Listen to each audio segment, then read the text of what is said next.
Hello friends, तो आज का लेक्चर शुरू करते हैं। Welcome to our channel passion of chemistry. जैसा कि आप लोगों ने देखा कि कल के लेक्चर में हम लोगों ने ऑर्गेनिक केमिस्ट्री पर डिस्कशन कर रहे थे और ऑर्गेनिक केमिस्ट्री में हमने आपको क्लासिफिकेशन ऑफ ऑर्गेनिक कंपाउंड के बारे में डिस्कस कर दिया था। और क्लासिफिकेशन ऑफ ऑर्गेनिक कंपाउंड के अलावा हमने आपको हाइड्रोकार्बन ग्रुप के बारे में भी बताया था। और उस टाइम हमने आपको बताया था कि ये जितनी भी चीज़ें हैं हम लोगों को IUPAC में यूज़ होंगी। अब IUPAC में कहाँ यूज होंगी, कैसे यूज होंगी, हम उसको अप्लाई कैसे कर पाएंगे, ये सारी चीज़ें हम लोगों को आज समझनी है। बेसिकली है क्या, आज आप लोगों का इंटरेस्टिंग टॉपिक शुरू होने वाला है जो कि बहुत अच्छा ये लेक्चर जाने वाला है। That is called IUPAC means, और ये बहुत इंटरेस्टिंग भी होगा ये टॉपिक। ठीक है, तो देखो हम लोगों को डिस्कस करना है IUPAC। अब IUPAC है क्या, हम सभी लोग जानते हैं। IUPAC अच्छा, आप लोगों ने IUPAC का मैं फुल फॉर्म तो बता ही देता हूँ। इसके अलावा IUPAC को एक सेकेंड नाम से भी जानते हैं, that is called Geneva name. Means हम लोग इसको जेनेवा नेम के नाम से भी जानते हैं, उसी के केस में इसको जेनेरिक नेम के नाम से भी जाना जाता है। तो चलिए IUPAC का मतलब समझते हैं। IUPAC का मतलब होता है international union of pure applied chemistry. It means it is a common name in a chemistry language. जैसे कि मैंने आपको बताया, IUPAC को हम लोग जेनरिक नेम के नाम से भी जानते हैं। बेसिकली ये एक ऐसा कॉमन मेथड है जिसके अकॉर्डिंग हम लोग केमिकल्स को कॉमन नाम के द्वारा जाने जाते हैं। अब कॉमन नाम का मतलब क्या है, इसको अप्लाई कैसे करते हैं, क्यों इसकी जरूरत पड़ी, ये सारी बातों पर हम लोग डिस्कस करेंगे। फर्स्ट ऑफ ऑल हम लोग इसका फुल फॉर्म देख लेते हैं। IUPAC का फुल फॉर्म होता है इंटरनेशनल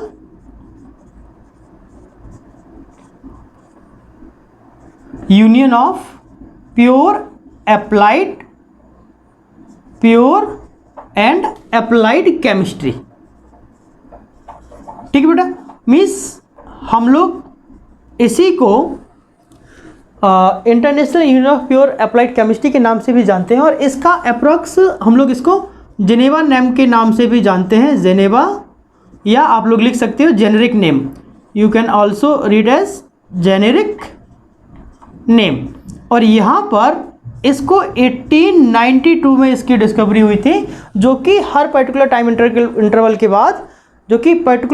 के बाद, इसके बारे में डिफरेंट रूल चेंज होते रहते हैं। तो ये सारी बातें आपको समझनी। हाँ, अब एक चीज़ और, सबसे पहले तो हम लोग को ये समझना है कि हम लोग ये पढ़ क्यों रहे हैं, क्या जरूरत है।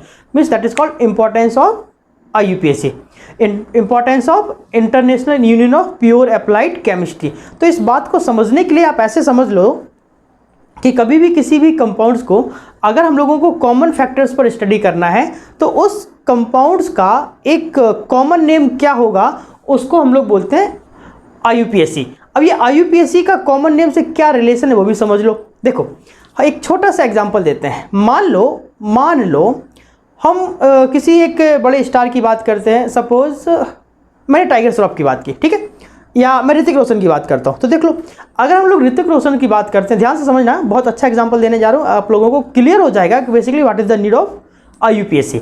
तो बेसिकली अगर आप लोग ऋतिक रोशन को जानते हो तो ऋतिक रोशन के दो नाम है ना। मैं जस्ट एक एग्जांपल दे रहा हूँ। ऋतिक रोशन के दो नाम है क्या, एक नाम हम सभी जानते हैं, कौन सा, ऋतिक रोशन। दूसरा नाम उसके घर वाले, उसके कलीग्स, उसके दो यार दोस्त जानते हैं, that is Duggu. Means Hrithik Roshan के दो नाम है, एक डुग्गू और एक आपका हुआ ऋतिक रोशन। अब अगर देखा जाए ध्यान से तो एक ही बंदे के दो नाम है, सेम केस। जब हम लोग केमिस्ट्री में उस चीज़ को लिंक करेंगे तो एक ही कंपाउंड के दो नाम होते हैं, कैसे वो भी समझ लो। एक एग्जांपल के तौर पे जैसे मैंने बोला ऋतिक रोशन, अब ऋतिक रोशन के दो नाम है, कौन सा, एक ऋतिक रोशन और दूसरा डुग्गू। तो जो डुग्गू है वो कॉमन नेम है और जो ऋतिक रोशन है वो इंटरनेशनल नाम है। सेम केस, डुग्गू उसके सिर्फ घर वाले जानते हैं, लेकिन जो ऋतिक रोशन है उसको मैक्सिमम लोग जानते हैं। Same conditions. IUPAC का मतलब है एक ऐसा मेथड, एक ऐसा प्रोसीजर जिसके द्वारा जो नाम बनाया गया उसको दुनिया में सारे लोग जानते हो। सारे लोग मतलब केमिस्ट्री वाले लोग तो जानते ही जानते हो, बाकी जो जानते नहीं जानते उसे कोई मतलब नहीं है ना। देखो मैं एक एग्जांपल देता हूँ, देखना जरा। मैंने अभी क्या बोला, मैंने अभी बोला कि अगर हम लोग ऋतिक रोशन की बात करते हैं तो मैं यहाँ पर रोशन लिख देता हूँ सो दैट आपको एक अंदाज़ा लग जाएगा। और मैं यहाँ पर लिख देता हूँ डुग्गू, है ना। तो यहाँ पर देखो बेटा, दो नाम है, एक ऋतिक रोशन और दूसरा डुग्गू। तो जो ऋतिक रोशन है वो क्या है, इंटरनेशनल नेम है, क्या है, इंटरनेशनल नेम है। जबकि जो डुग्गू है वो क्या है, वो कॉमन नेम है, आई मीन वो घर वाले जानते हैं। ठीक है, सेम यही तरीका अगर हम लोग केमिस्ट्री में अप्लाई करते हैं। तो मैंने एक कंपाउंड ले लिया, मान लो मैंने लिखा एसिटिक एसिड, क्या लिखा बेटा, एसिटिक एसिड। तो ये एसिटिक एसिड है that is a common name. Acetic acid में आपका क्या है, कॉमन नेम। लेकिन अगर हम लोग एसिटिक एसिड का स्ट्रक्चर दिखाते हैं, फॉर्मूला लिखते हैं, तो इसका फॉर्मूला क्या बनेगा, CH3COOH। इस बेस पर इस CH3COOH के दो नाम है, क्या, एक कॉमन नेम और एक हम लोग इसको एथेनोइक एसिड भी बोलते हैं। क्या बोलते हैं, एथेनोइक एसिड। तो ये जो एथेनोइक एसिड है, इस एथेनोइक एसिड को हम लोग IUPAC नेम बोलते हैं। क्या बोलते हैं, IUPAC name. It means CH3COOH एक कंपाउंड है और ये एक केमिकल कंपाउंड है। इसका अगर हम लोग कॉमन नेम की बात करें दैट इज एसिटिक एसिड, लेकिन अगर हम लोग इसके IUPAC की बात करेंगे दैट इज एथेनोइक एसिड। अब इन दोनों बातों में ध्यान दो, जो एथेनोइक एसिड है इसको सब लोग जानते हैं। अब सब लोग का मतलब क्या है, ऑल ओवर द वर्ल्ड में जितने भी साइंटिस्ट हैं, जो भी केमिस्ट्री से रिलेटेड स्टूडेंट्स हैं या टीचर्स हैं, वो सारे इस चीज़ को जानते हैं।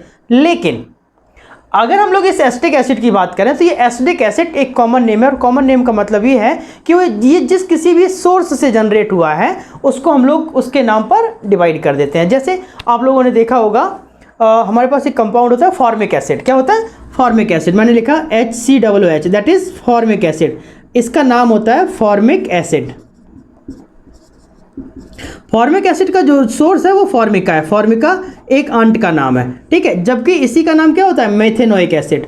तो अब हम लोग अगर बात करते हैं मेथेनोइक एसिड की, तो मेथेनोइक एसिड आपका एक IUPAC नेम है और फॉर्मिक एसिड आपका एक कॉमन नेम है। मीन्स अगर हम लोग इंडिया में बात करते हैं, एशिया में बात करते हैं, आप लोग कहीं पर भी जाइए और पूछिए कि हमें मेथेनोइक एसिड चाहिए, शायद अब अगर आप लोग जेनेवा जाइए और जेनेवा में लैब असिस्टेंट के पास जाते हैं और बोलते हैं हमें मेथेनोइक एसिड चाहिए, तो वो दे देगा। लेकिन हम उसको बोलें फॉर्मिक एसिड दे दो तो शायद वो न दे पाए, उसको कन्फ्यूजन हो, उसको मालूम ही नहीं है फॉर्मिक एसिड क्या है।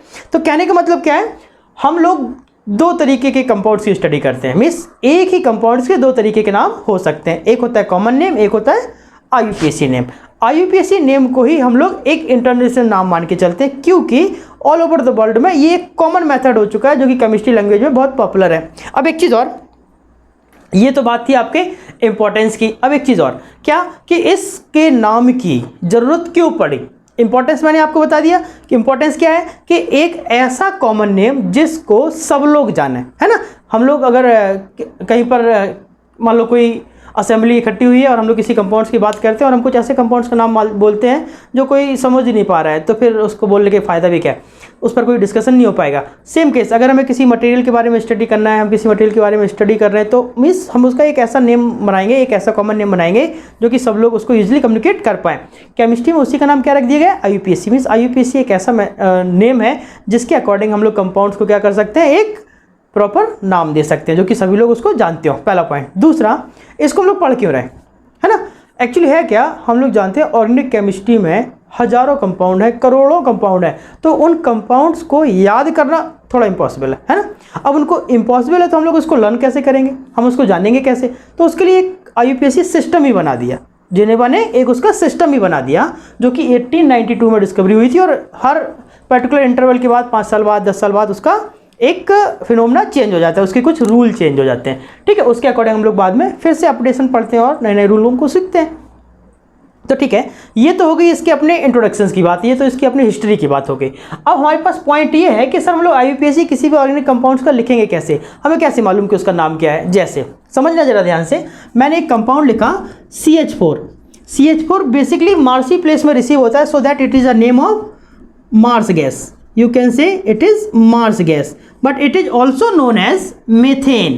It is also known as methane, और methane is a IUPAC name, but Mars gas is a common name. Same तरीका, अब हमें यह समझना है कि इसका नाम मेथेन कैसे पड़ा, है ना। अगर कार्बन्स के जैसे जैसे कंपाउंड बढ़ते चले जाएंगे उनका नाम बदलता चला जाएगा, तो कुल मिला के हम लोगों को IUPAC समझना है। क्या समझना है, IUPAC। तो अभी मैंने यहाँ तक दो बातें आपको डिस्कस की, मैं समराइज कर देता हूँ पूरे लेक्चर को। अभी मैंने दो बातें यहाँ पर आपको पॉइंट की, कौन सी, एक IUPAC की ज़रूरत क्यों पड़ी, दूसरा हम लोग IUPAC को पढ़ते क्यों हैं, है ना। पढ़ते क्यों हैं, क्योंकि हम लोग अपनी कॉमन लैंग्वेज में उसको हर एक किसी भी केमिकल्स के बारे में बात कर पाएँ तो अपनी कम्युनिकेशंस को ईजिली उनको बता पाएँ। दूसरा, इतने सारे कंपाउंड्स उनको याद कैसे रख सकते हैं, तो याद रखने के लिए एक सिस्टम डेवलप हुआ that is called IUPAC system, और उसी IUPAC सिस्टम को हम लोग जेनरिक नेम के नाम से भी जानते हैं, that is also known as Geneva name. It is discovered at 1892।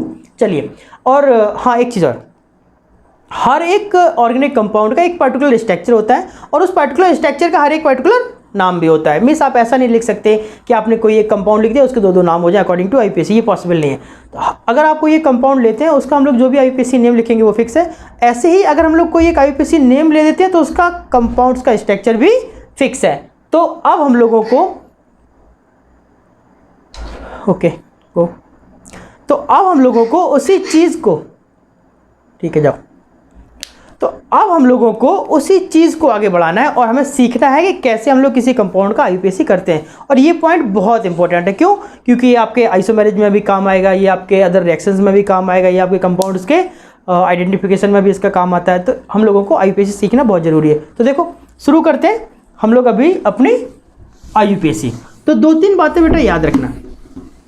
सबसे पहले IUPAC का जो सिस्टम है वो 3 बातों पर डिपेंडेबल है ना। IUPAC जो डिपेंडेबल है, हम लोग कह सकते हैं किसी भी ऑर्गेनिक कंपाउंड्स का जो नेम है वो 3 चीज़ों पर डिपेंडेबल है। कौन सा? एक प्रीफिक्स, दूसरा वर्ड रूट और तीसरा सफिक्स। हम लोग बात कर रहे थे इन 3 फैक्टर्स की। मीन्स IUPAC इन 3 पॉइंट्स पर डिपेंडेबल है, प्रीफिक्स, वर्ड रूट और सफिक्स।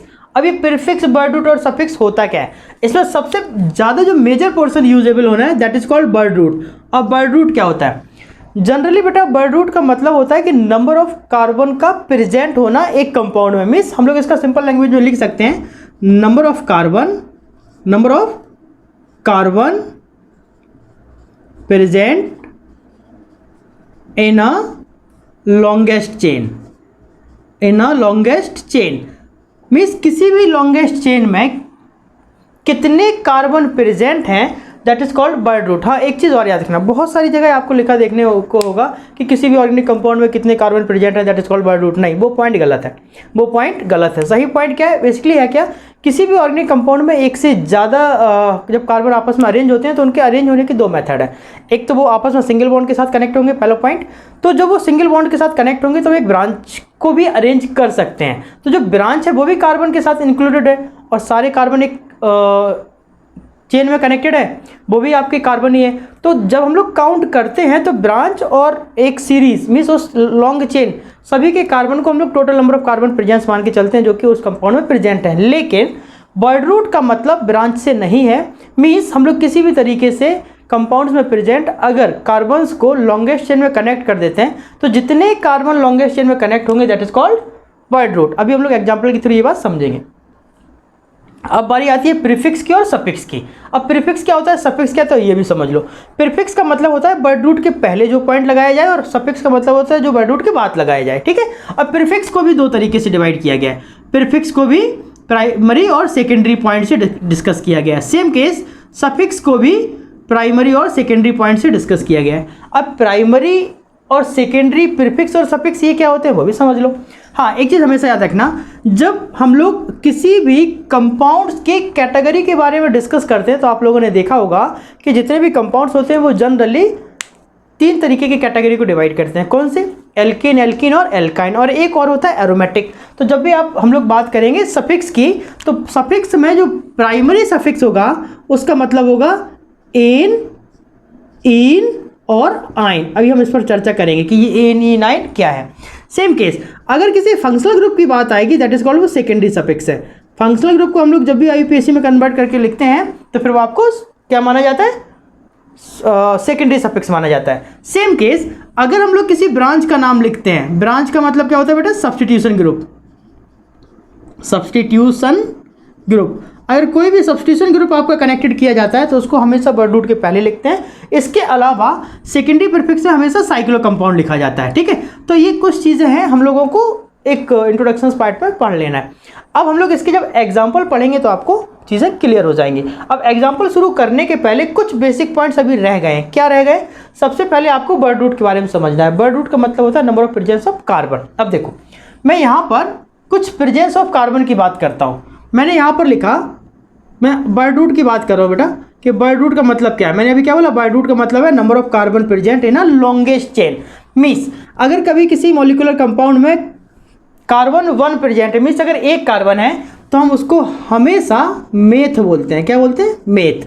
अगर कार्बन 2 हैं तो उसको एथ बोलते हैं। अब ये सब क्या है? मीन्स IUPAC को डिफाइन करने के लिए, IUPAC के अकॉर्डिंग कंपाउंड्स की नेमिंग करने के लिए कार्बन को ही एक सिक्वेंशियल नाम दे दिया गया। कार्बन को सिक्वेंशियल नाम क्यों दिया? क्योंकि हम लोग जानते हैं combination of carbon compound, this combination of hydrocarbon is known as organic compound, और उन्हीं ऑर्गेनिक कंपाउंड्स की हमें नेमिंग करनी है। तो अच्छा डिसीजन यही हुआ कि हम लोग कार्बन को ही एक सिक्वेंशियल नाम दे देते हैं, उसी के बेस पर हम लोग कंपाउंड्स के नाम लिख सकते हैं। तो देखो जरा, कार्बन अगर कंपाउंड में एक बार है तो मेथ। हाँ, अब यहाँ से चीज़ों को समझना बहुत जरूरी है। कार्बन अगर 2 टाइम है तो एथ, कार्बन अगर 3 टाइम है तो उसको प्रोप बोलते हैं, और कार्बन अगर 4 टाइम है तो उसको ब्यूट बोलते हैं। लिखते बट है, बोलते ब्यूट है। सेम केस, अगर कार्बन 5 टाइम है तो उसको हम लोग पेंट बोलते हैं। अगर कार्बन 6 टाइम है तो हम लोग उसको हेक्स बोलते हैं। अगर कार्बन 7 टाइम है तो हम लोग उसको हेप्ट बोलते हैं। पहले के टाइम में सेप्ट बोलते थे। कार्बन अगर 8 बार है तो हम उसको ऑक्ट बोलेंगे। कार्बन अगर 9 टाइम है तो हम उसको नॉन बोलेंगे, और कार्बन अगर 10 टाइम है तो हम उसको डेक बोलेंगे। क्या बोलेंगे बेटा? डेक। ठीक है। सेम केस, अगर कार्बन 11 टाइम है तो हम उसको अनडेक बोलेंगे। क्या बोलेंगे? अनडेक। अगर कार्बन 12 टाइम है तो हम उसको डोडेक बोलेंगे। सेम केस, अगर कार्बन 13 टाइम है तो हम उसको ट्राइडेक बोलेंगे। ठीक है। जनरली हम लोग ऐसे तो कितना भी लिख सकते हैं। जैसे अगर हम लोग C20 की बात करते हैं, मीन्स कार्बन अगर 20 टाइम प्रेजेंट है तो हम उसको इकोस कहते हैं। क्या कहते हैं? इकोस। मीन्स कार्बन अगर 20 टाइम प्रेजेंट है तो उसको बोलेंगे इकोस। लेकिन हाँ, एक चीज़ और समझ लो, ज़्यादातर कंपाउंड C12 तक आता है मैक्स टू मैक्स, उसके ऊपर नहीं आता। इस बात को याद रखना। बाकी हम लोग ऐसा सिक्वेंस बहुत सारा लिख सकते हैं। जैसे कार्बन अगर 30 टाइम्स है तो उसको ट्राइकॉट बोलते हैं। क्या बोलते हैं? ट्रायाकॉट। ठीक है। अगर कार्बन 40 टाइम्स है तो उसको क्या बोलेंगे? टेट्राकॉन्ट। चलिए, तो ये तो हो गया बेटा इसके सीक्वेंस की बात। अब बारी आती है इनके अरेंजमेंट की। मीन्स ये सीक्वेंस बर्ड रूट क्या है? बर्ड रूट का मतलब है जब भी हम लोग किसी भी ऑर्गेनिक कंपाउंड्स का IUPAC लिखते हैं तो सबसे पहले उस कंपाउंड में कार्बन कितने हैं और उस कार्बन में लॉन्गेस्ट चेन में कितने कार्बन कनेक्टेड हैं, that is called word root. अब जब कार्बन आपस में कनेक्ट होते हैं तो हम सभी लोग जानते हैं कि वो सिंगल बॉन्ड के साथ कनेक्ट हो सकता है, डबल बॉन्ड के साथ कनेक्ट हो सकता है और ट्रिपल बॉन्ड के साथ कनेक्ट हो सकता है। तो वहीं पर नाम दिया गया।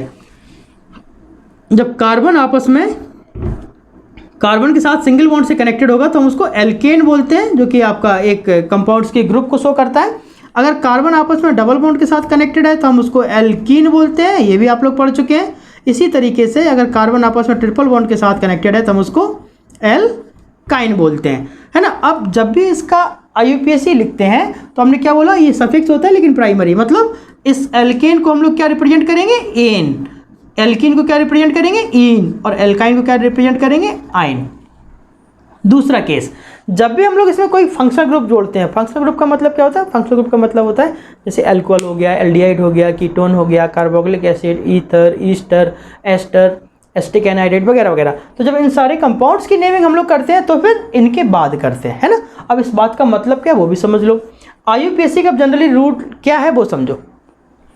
अभी तक तो हम लोगों ने इनके सारे बेसिक पॉइंट्स क्लियर किए। मैं पहले यहीं लिख के आपको समझा देता हूँ। देखो, सबसे पहले बेटा आपको क्या यूज़ करना है? बर्ड रूट यूज़ करना है। क्या यूज़ करना है? Word root. Means number of carbon का पता लगाना है। उसके बाद एन, ईन और आइन की बात करनी है, और फिर अगर हो तो फिर फंक्शनल ग्रुप की बात करनी है, और अगर नहीं है तो हमें कोई ज़रूरत नहीं है। ठीक है, फंक्शनल ग्रुप की बात करनी है। इसके अलावा बर्ड रूट के पहले हमेशा सब्स्टिट्यूशन ग्रुप की बात करनी होती है। सब्स्टिट्यूशन ग्रुप, या इसी को हम लोग क्या बोलते हैं? ब्रांच बोलते हैं।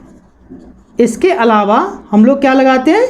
साइक्लो कंपाउंड्स के बारे में भी लिख देते हैं। मीन्स अगर है तो ये साइक्लो हमेशा नहीं होता, साइक्लिक रिंग स्ट्रक्चर में ही हम लोग इसको यूज़ करते हैं।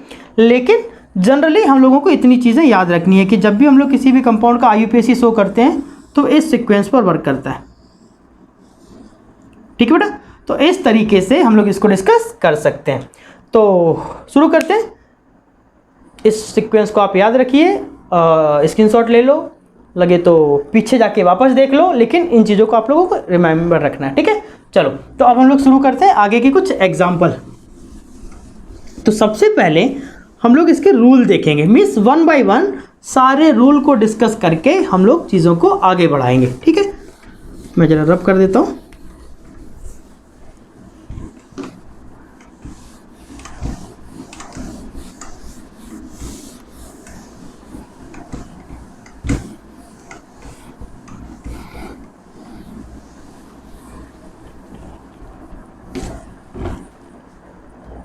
देखिए बेटा, अब IUPAC का रूल नंबर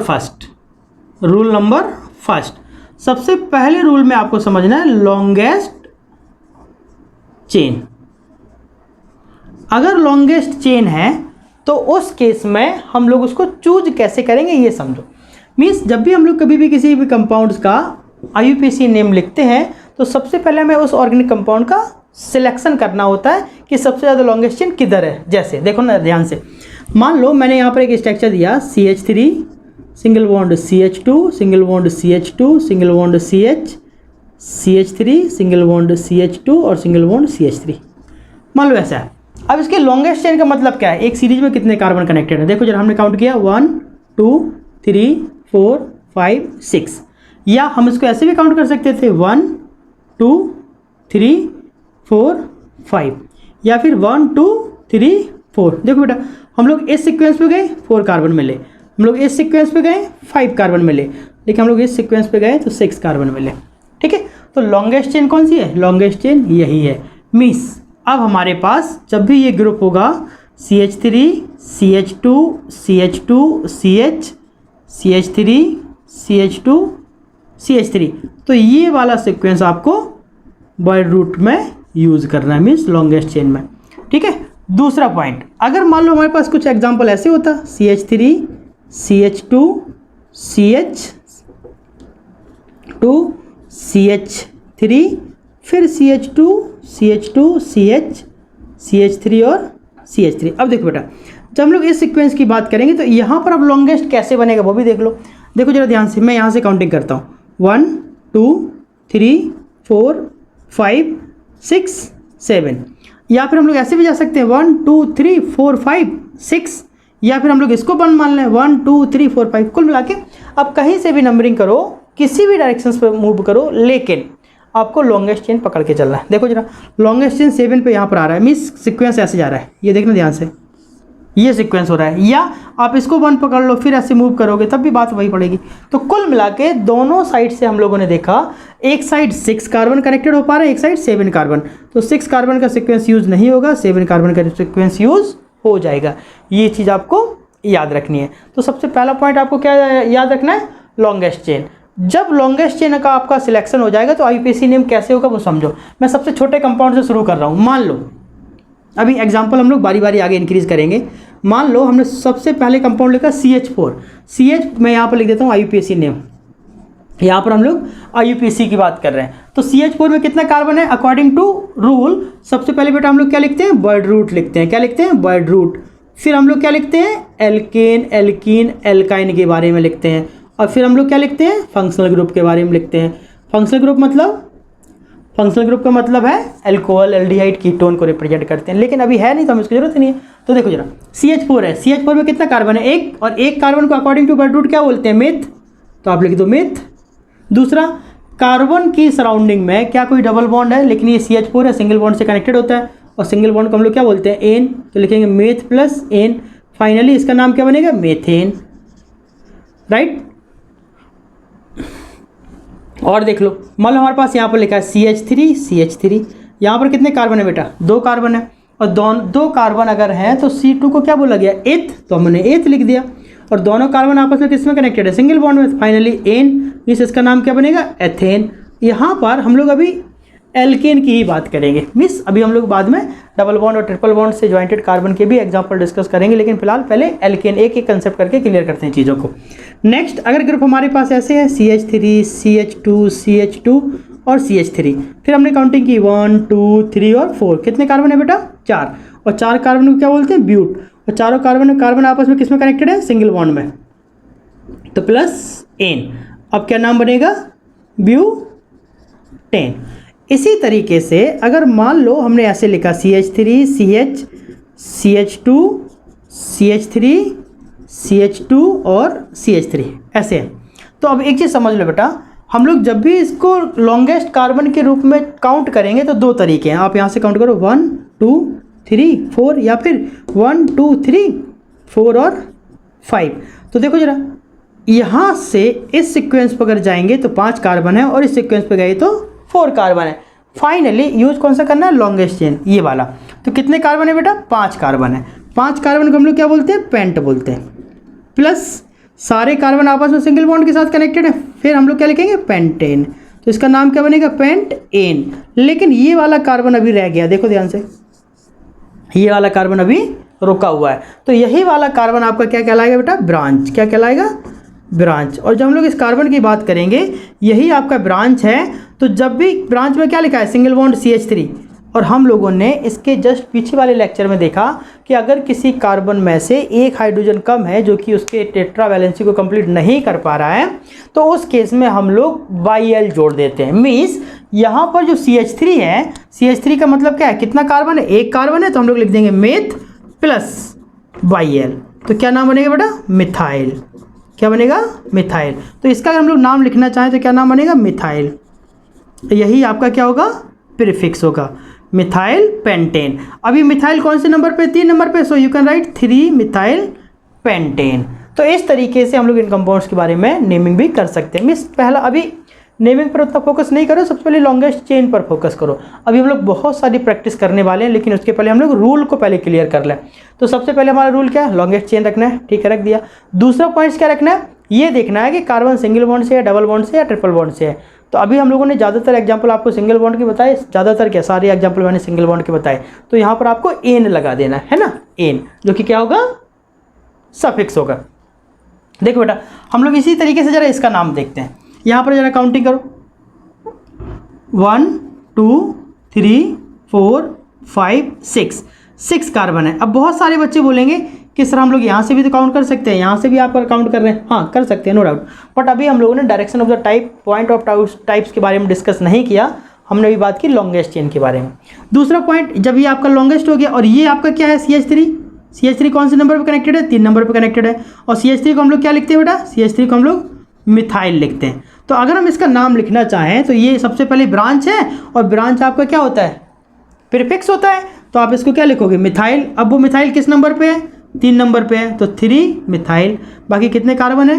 6, तो लिखेंगे हेक्स, और सभी के बीच सिंगल बॉन्ड है। तो फाइनली क्या नाम बनेगा? 3 मिथाइल हेक्सेन। तो ये इसका क्या होगा बेटा? नाम। अभी हम लोग ऐसे बहुत सारे पॉइंट्स पढ़ने वाले हैं, लेकिन उसके पहले हम लोगों को पहले रूल सीख लेना है। तो सबसे पहला रूल मैंने आप लोगों को क्या बताया? Longest chain. मीन्स जो भी ऑर्गेनिक कंपाउंड होगा उसका IUPAC आगे बढ़ाने के पहले आपको क्या सिलेक्ट कर लेना है? लॉन्गेस्ट चेन सिलेक्ट कर लेना है। ये तो हो गया पहला पॉइंट, और ये हमने उसके सारे एग्जाम्पल दिए। अब दूसरे पॉइंट में क्या है वो भी देख लो, मैं इसको रब कर देता हूँ। अब बेटा रूल नंबर सेकेंड में, और रूल सेकेंड आपका क्या कहता है? रूल सेकेंड के अकॉर्डिंग लोएस्ट नंबर रखना है। क्या लिखना है? Lowest number rule. अभी लोएस्ट नंबर रूल क्या है वो भी समझो। देखो, लोएस्ट नंबर रूल का मतलब ये है कि जब हम लोग किसी भी लॉन्ग चेन को सिलेक्ट करते हैं और फिर हम लोग उसमें नंबरिंग करते हैं, तो जो ब्रांच का पोजीशन है वो पास में किधर से है। जैसे हमने लिखा CH3 CH2 CH CH3 CH2 CH2 CH3। देखो, हमने कुछ कंपाउंड लिया और अगर हम लोग इसको ऐसे काउंट कर देते हैं, देखना ध्यान रखना, मैंने लिखा 1 2 3 4 5 और 6। लेकिन एक कोई, मान लो आपकी बात करते हैं, आपने डायरेक्शन इसको यहाँ से दे दी 1 2 3 4 5 6, दोनों ही डायरेक्शन से जो लॉन्गेस्ट चेन है वो नंबर ऑफ 6 कार्बन का है, नो डाउट राइट है। लेकिन अब कौन सा राइट है, अपर वाला रूल राइट है या लोअर वाला? तो देखो जरा बेटा, अपर वाली कंडीशन से जब मैंने काउंट करना शुरू किया तो ये जो CH3 है, बेसिकली ये जो ब्रांच ग्रुप है, ये जो सब्स्टिट्यूशनल ग्रुप है, ये किस नंबर पे आ रहा है? 3rd नंबर पे आ रहा है। लेकिन अगर हम लोग लेफ्ट टू राइट जब जाएंगे तो वो 4 नंबर पे आ रहा है। वही ब्रांच कौन से नंबर पे आ रहा है? 4 नंबर पे आ रहा है। तो उस केस में आप कौन सा राइट मानोगे? तो लोएस्ट नंबर का रूल आपको फॉलो करना है। लोएस्ट नंबर का रूल आपको क्या करना है? फॉलो करना है। तो मीन्स आपका राइट मेथड कौन सा होगा? 3rd वाला, ना कि 4th वाला। मीन्स अब देखो जरा कितने कार्बन है? 6 कार्बन है, और अगर 6 कार्बन है तो उसका नाम क्या होगा? हेक्स। और दोनों के बीच में सभी कार्बन किसमें कनेक्टेड है? सिंगल बॉन्ड में। तो हम लोग क्या बोलेंगे? प्लस एन, मीन्स फाइनली क्या हो जाएगा बेटा? हेक्सेन। लेकिन 3 नंबर पर CH3 ग्रुप कनेक्टेड है तो हम लोग क्या लिखेंगे? 3 मिथाइल। 3 मिथाइल मीन्स इस कंपाउंड्स का नाम क्या हो जाएगा? 3 मिथाइल हेक्सेन। लेकिन अगर आप लोग इस डायरेक्शन से काउंट करते हो तो अब आंसर क्या आएगा? 4 मिथाइल हेक्सेन। तो दोनों पॉइंट में आपको ये समझना है कि कौन सा राइट है। तो मैंने क्या बोला? Lowest number rule. Lowest number rule का मतलब है ये वाला मेथड राइट है और ये वाला मेथड रॉन्ग है, ठीक है। लेकिन बेटा कभी कभी ऐसा भी होता है कि एक से ज़्यादा जब ग्रुप कनेक्टेड हो तो फिर क्या करना है ना? तो सेकेंड, इसी के rule number 3rd, rule number 3rd। अब रूल नंबर 3rd में क्या होगा? Lowest sum rule. अब लोएस्ट सम रूल का मतलब क्या है? रूल नंबर 3rd में देखते हैं। देखो जरा, मान लो एग्जाम्पल के तौर पे हमारे पास ऐसे लिखा है CH3 CH2 C CH3 CH3 CH2 C CH3 और H CH3, ये है, ठीक है। या आप इसको 2 लाइन और आगे बढ़ा दो, CH2 और CH3, मैंने ऐसे लिख दिया। अब हमें लोएस्ट नंबर का रूल अप्लाई करना है। देखना ध्यान से, हमने यहाँ पे काउंट किया 1 2 3 4 5, इस कार्बन को नाम दिया है 6 और 7। या हम लोग इसको इधर से भी काउंट कर सकते हैं, और जब हम लोग इसको इधर से काउंट करेंगे तो कैसी नंबरिंग जाएगी? 1 2 3 4 5 6 7।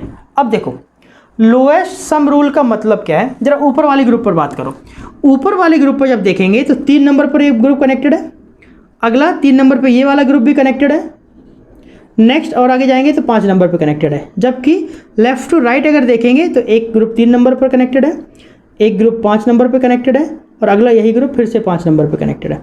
तो देखो हम दोनों साइड से जब ऊपर वाली सीरीज पे काउंट किया तो देखा 3 नंबर और 5 नंबर पर ब्रांच कनेक्टेड है।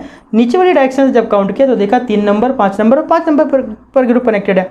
आप क्या करो? इन सबको ऐड कर दो। आप क्या करो? इन सबको ऐड कर दो। जब हम इन सबको ऐड कर देंगे तो क्या बनेगा? 3 + 3 + 5, तो 3 3 6 और 5 कितना हो जाएगा? 11, और 5 5 10 और 3 13। इन सबको ऐड किया है ना बेटा, तो यहाँ पर कितना है? 13। अब लोएस्ट सम रूल का मतलब क्या है? जहाँ पर भी एक स्ट्रेट चेन में, जहाँ पर भी लॉन्गेस्ट चेन में जो ब्रांच कनेक्टेड थे उनका सम ऑफ द एडिशन किसका कम है? जो सम ऑफ द एडिशन है वही कैलकुलेशन मेथड राइट है। लेकिन एक चीज़ और समझ लो बेटा, छोटा वाला राइट जरूर है, बड़ा वाला रॉन्ग है। लेकिन ये मेथड 99% तो राइट हो जाता है, 1% गलत हो जाता है। मीन्स ज़रूरी नहीं है कि हमेशा ये रूल फॉलो। कहीं कहीं पर किसी किसी कंपाउंड्स में ये सीक्वेंस फेल हो जाता है, और जब ये सीक्वेंस फेल हो जाएगा तो अब सही क्या होगा वो भी कन्फ्यूजन है ना। इस पॉइंट्स को ध्यान से समझना। सम ऑफ द रूल 99% राइट है, लेकिन 1% गलत भी है। बहुत सारी जगह अगर बुक में ऐसा नहीं क्लासीफाई किया तो आप समझ लो कि वो रिप्रेजेंट नहीं किया, गलत लिखा है कहीं पर भी। लेकिन आपको एक चीज़ समझ लेना कि जब भी कोई भी ग्रुप्स का हम लोग इस तरीके का IUPAC अरेंज करते हैं और जो उसमें सम ऑफ द मेथड है वो राइट होता है 99% तक, 1% गलत भी हो सकता है। अब गलत क्या होगा वो हम लोग बाद में देखेंगे, लेकिन पहले इसका हम लोग नाम लिख देते हैं। तो देखो जरा, according to upper rule, according to upper calculation, इसका नाम क्या होगा? इसका नाम होगा, हम लोग सबसे पहले बर्ड रूट का नाम लिख देते हैं, हेक्स है। तो हेक्स है, सॉरी हेक्स नहीं है, 7 कार्बन है। 7 कार्बन का मतलब हेप्ट, और सारे कार्बन आपस में सिंगल बॉन्ड के साथ कनेक्टेड है। फाइनली हेप्टेन, मीन्स इसका नाम क्या बनेगा? हेप्टेन। लेकिन अब CH3 आपका 3 नंबर पर 2 बार कनेक्टेड है, तो एक बार CH3 हमने ऊपर वाले कार्बन के लिए लिया, और एक बार CH3 हमने नीचे वाले ग्रुप के लिए ले लिया, और एक बार हमने CH3 कहाँ पर है? 5 नंबर पर, तो लिख दिया 5। अब CH3 को क्या लिखते हैं बेटा, मिथाइल लिखते हैं, ये हो गया। अब टोटल CH3 कितने कनेक्टेड है, एक ये एक ये एक ये, तो कितना हो गया, ट्राई 335 ट्राई मिथाइल हेप्टेन, ये इसका नाम बनेगा। हाँ, अब एक चीज़ और समझ लो, बहुत सारे बच्चे जो डाउट्स क्रिएट करते हैं, यहाँ पर भी CH3 लगा है, यहाँ पर भी लगा है, यहाँ पर भी लगा है, यहाँ पर भी लगा है, यहाँ पर भी है, तो बच्चे क्या बोलेंगे कि सर इधर भी और इधर भी तो है, समझ ना। लेकिन जो का CH3 ग्रुप आपका लॉन्गेस्ट चेन में कनेक्ट हो जाता है उसको हम लोग ब्रांच नहीं मान सकते। ब्रांच कौन सा होगा, जो कैलकुलेशन में लॉन्गेस्ट चेन में नहीं आ रहा है, दैट इज कॉल्ड ब्रांच, और उसी को हम लोग रिप्रेजेंट करते हैं। टर्मिनल वाले से हमें कोई मतलब नहीं है। तो ये तो बात आपकी हो गई थी लोएस्ट सम रूल की। अब मैं आपको एक ऐसा एग्जांपल देता हूँ जिसमें ये रूल काम नहीं करेगा, जिसमें ये रूल काम नहीं करेगा। अब किधर नहीं काम करेगा वो देख लो। दूसरा एग्जांपल, मान लो इसी को एक दूसरे तरीके से रिप्रेजेंट करके दिखाता हूँ। मान लेते हैं हमारे पास है CH3 CH2C CH3 CH3 CH2 CH CH3 CH2 और CH3। अब देखो बेटा, जब हम लोगों ने इसकी काउंटिंग की 1 2 3 4 5 6 7, या 1 2 3 4 5 6 और 7, जब हम लोग ऊपर वाले ग्रुप की बात करेंगे तो कौन से नंबर पर ग्रुप कनेक्टेड है, 3 नंबर पर और 5 नंबर पर, और नीचे वाले से काउंट करेंगे तो 3 नंबर पर, 5 नंबर पर और 5 नंबर पर। देखो ये दोनों तो सिमिलर है, बात समझ आती है, लेकिन यहाँ पर 3 और यहाँ पर 5 है, तो जहाँ से डिफरेंस होना शुरू हो जाए और जो छोटा नंबर हो वही राइट होगा। फिर से समझ लो, हमने दोनों डायरेक्शन से काउंट किया, लेफ्ट टू राइट और राइट टू लेफ्ट। जहाँ जहाँ पर जिस जिस कार्बन पर ब्रांच जुड़े थे हमने उनके नंबर लिख दिए, और जहाँ तक सिमिलर ग्रुप का नंबर होता चला जाएगा हमें कोई मतलब नहीं, लेकिन जहाँ से डिफरेंट होगा वही मेथड राइट होगा। मीन्स देखो, सबसे पहले 3 नंबर पर ग्रुप कनेक्टेड है, यहाँ पर भी 3 नंबर पर ग्रुप कनेक्टेड है, अगली वाले में यहाँ 3 नंबर पर है लेकिन यहाँ 5 नंबर पर है, तो ये वाला मेथड गलत हो गया, ये वाला राइट हो गया। बाकी हमें आगे से फिर कोई मतलब नहीं है, तो ये भी आपको याद रखना है। कभी कभी जब सम ऑफ द मेथड यूज़ नहीं होगा तो ये मेथड हमेशा काम करता है, ठीक है। चलो, तो अब हम लोग बात करते हैं नेक्स्ट ग्रुप की।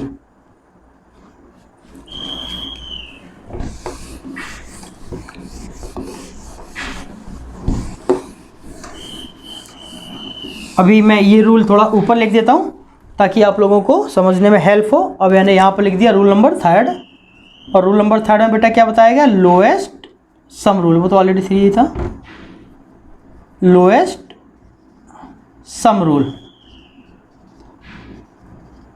ठीक है।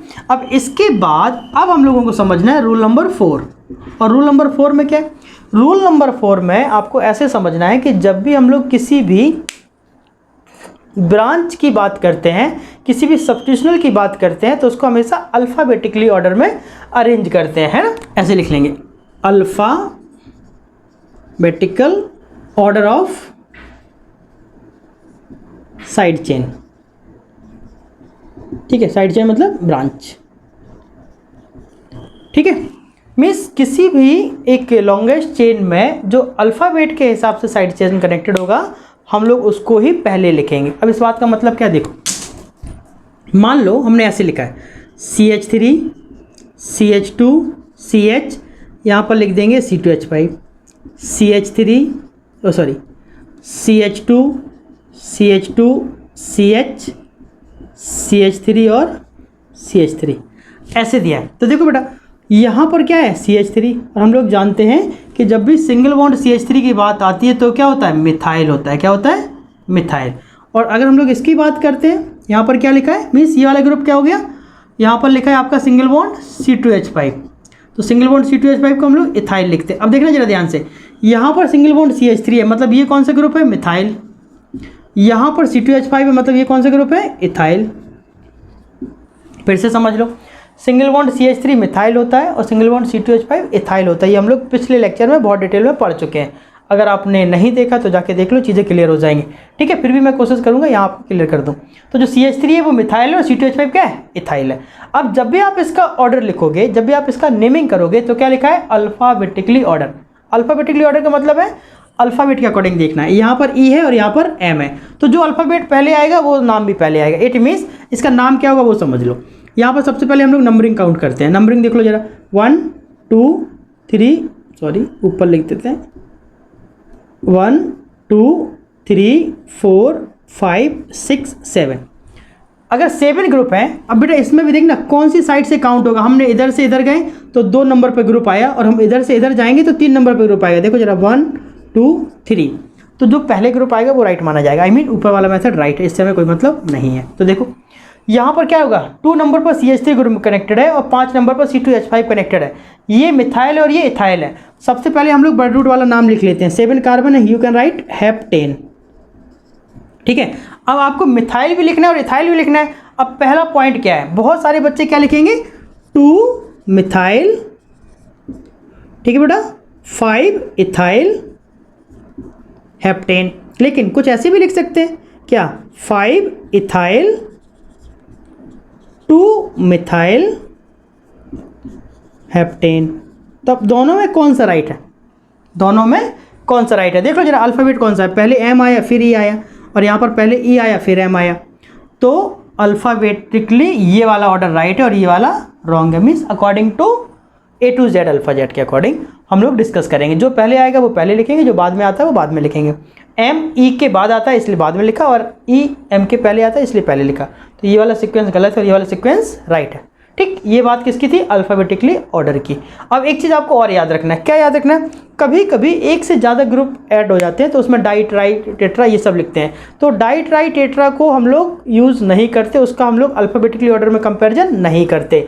मीन्स कहने का मतलब क्या है, देखो जरा, मान लो हमारे पास एग्जाम्पल ये है CH3 CH2C CH3, यहाँ पर भी लिख देंगे CH3 CH2C और यहाँ पर H C2H5 और सिंगल बॉन्ड CH3, ये आया बेटा। हमने काउंटिंग यहाँ से करी 1 2 3 4 5 और 6 कार्बन है, आप लिखेंगे हेक्सेन। यहाँ पर ये क्या है C2H5, इसको क्या बोलेंगे, इथाइल। यहाँ पर क्या लोगे, मिथाइल, और यहाँ पर भी क्या है, मिथाइल।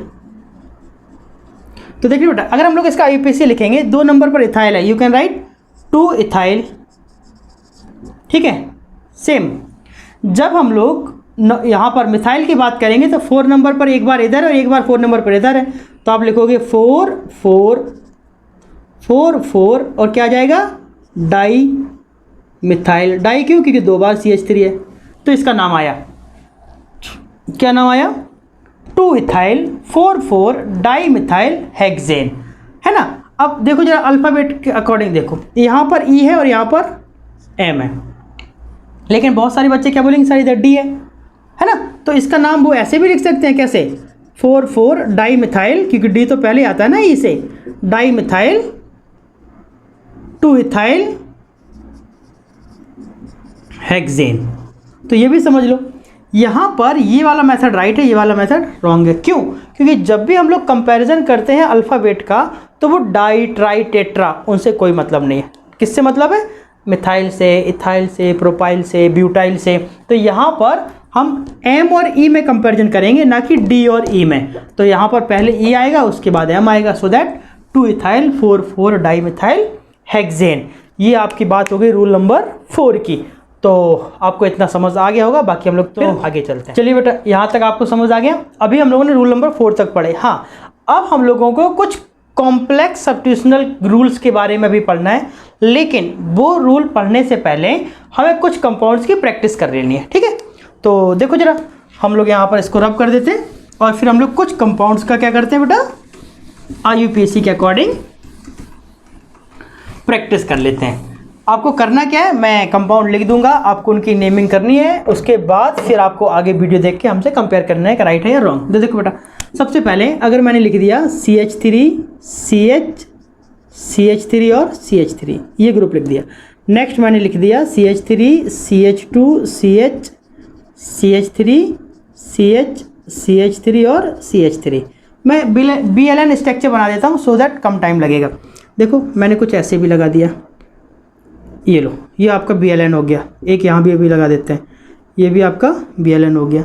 इसी तरीके से मैं कुछ ऐसे भी लिख देता हूँ, ये लो, ये आपका एक BLN स्ट्रक्चर है।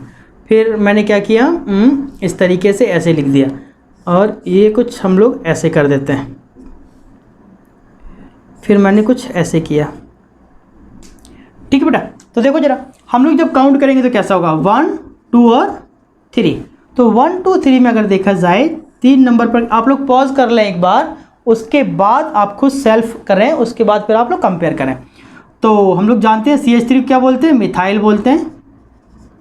तो 2 नंबर पर CH3 कनेक्टेड है, सो दैट 2 मिथाइल। और टोटल कितने कार्बन है, 3, तो हम लोग देखेंगे प्रोपेन, क्योंकि प्रोप 3 कार्बन को शो करता है। नेक्स्ट इधर देख लो, 1 2 3 4 और 5। तो 2 नंबर और 3 नंबर पर CH3 को कनेक्टेड है, सो तुम लिखोगे 2,3 डाईमिथाइल, 2,3 डाईमिथाइल पेंटेन। इसी तरीके से अगर हम लोग इसको देखेंगे 1 2 3 4, ये BLN स्ट्रक्चर है। BLN स्ट्रक्चर में जितने भी कॉर्नर होते हैं वो कार्बन होते हैं, ये हमने आपको बताया ऑलरेडी पहले से। तो कितने 4 कार्बन है, आप क्या लिखोगे, ब्यूटेन। और चारों कार्बन में अगर देखा जाए 2 नंबर और 3 नंबर पर कार्बन कनेक्टेड है, सो दैट 2 और 3 क्या हो जाएगा, 2,3 डाई मिथाइल। हाँ, यहाँ पर देखो, ये बेसिकली मैंने क्या एक सिंबल बनाए हैं जो कि अल्फ़ाबेट के अकॉर्डिंग काम कर रहे हैं। यहाँ पर एक कार्बन इधर है, एक कार्बन इधर है, एक कार्बन इधर है, एक कार्बन इधर है, एक कार्बन इधर है, एक कार्बन इधर है। जब हम लोग इसको लॉन्ग चेन देंगे तो देखो बेटा 1 2 3 4, 1 2 3 4, 1 2, कहीं से भी जाए आप 4 सीरीज बनाएगा। मैं ऐसे बना रहा हूँ 1 2 3 और 4। तो एक बार 2 नंबर पर यहाँ कार्बन है, एक 2 नंबर पर कार्बन यहाँ है, मतलब ये भी आपका क्या है, मिथाइल है, और ये भी आपका क्या है, मिथाइल है। So that you can write 2,3 di methyl. ठीक है बेटा।